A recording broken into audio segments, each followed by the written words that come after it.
Actually, kinakabahan ako kasi ito yung first job ko and first BPO din. Ako yung tipo ng tao na pinangungunahan ng takot na nag-overthink. Baka hindi ko kayanin, baka hindi ako para sa ganito.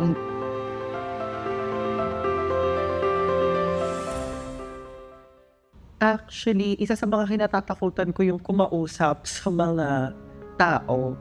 Sabi ko, ay BPO to. So, kakausap ako ng mga client or manager, supervisor, or customers. Naku, barok-barok yung English ko.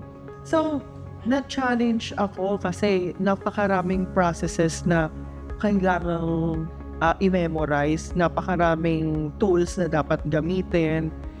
Pero nakakatuwa kasi na-overcome ko siya. Tinulungan ako ng mga employees dito sa Transcom, gaya ng trainer namin. Sabi niya, huwag kayong matakot, gagabayan namin kayo.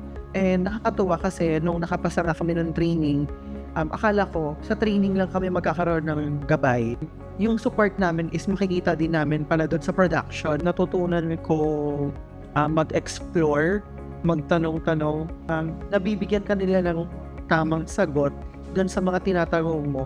Ngayon, natutunan kong makisalamuha. Ang dami kong nalaman na ang dami ko palang kayang gawin.